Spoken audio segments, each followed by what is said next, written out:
Kingam-panahy nampitondra ny lohateny hoe voatery. Mafy loatra izy ity sy mahavizaka, fa ny tsy fisiana dia mahazaka maniraka, ka voatery manao ny tsy mety. Ny sasany aza misy mangala tety, dia hoe tsy tokony hahazo tsiny ve? Tsia, mahazo daholo satria tsy sitraky iave. Na voatery aza hanao toy izany, izao foana ny fanoherana sy fialana.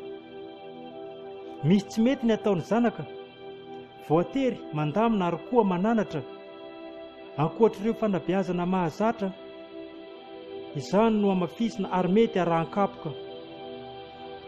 Raha vao betsaka ny banga, dia voatery tsy maintsy fenoina. Izany no zava-mitranga, ka tantaraina fa tsy ho kobonina.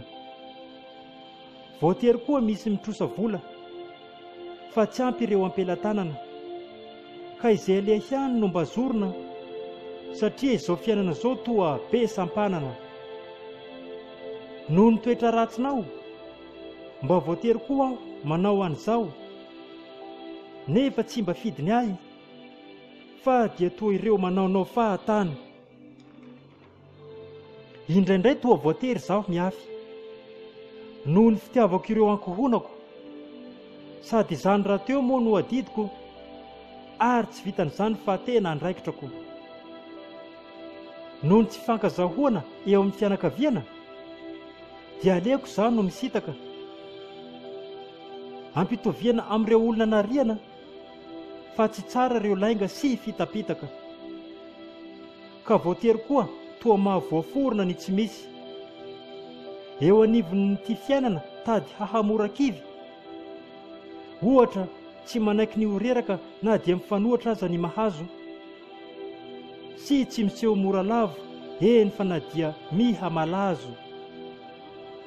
Ny voatery mazava ho azy fa tsy vokatry ny fo, fa noho ny antony maro no mahatonga an'izany, ka tsy maintsy atao aloha.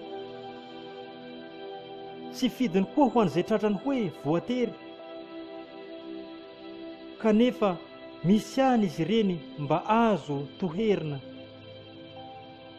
Atrena sy aretako na tsy mety, ny sain'ireo vahoaka ety an-tanety, satria dia tena misy mivoana tokoa, ka voatery koa mahatonga ny tsy fivakiana loha. Tsy fidiny ho an'ireo manatanteraka ny voatery, kanefa mila dinina ihany ny tokony atao amin'izy ireny.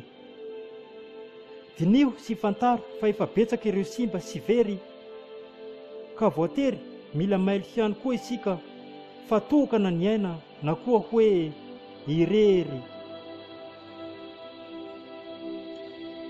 Nosoratany izaho Patrika, na hoe Kinga.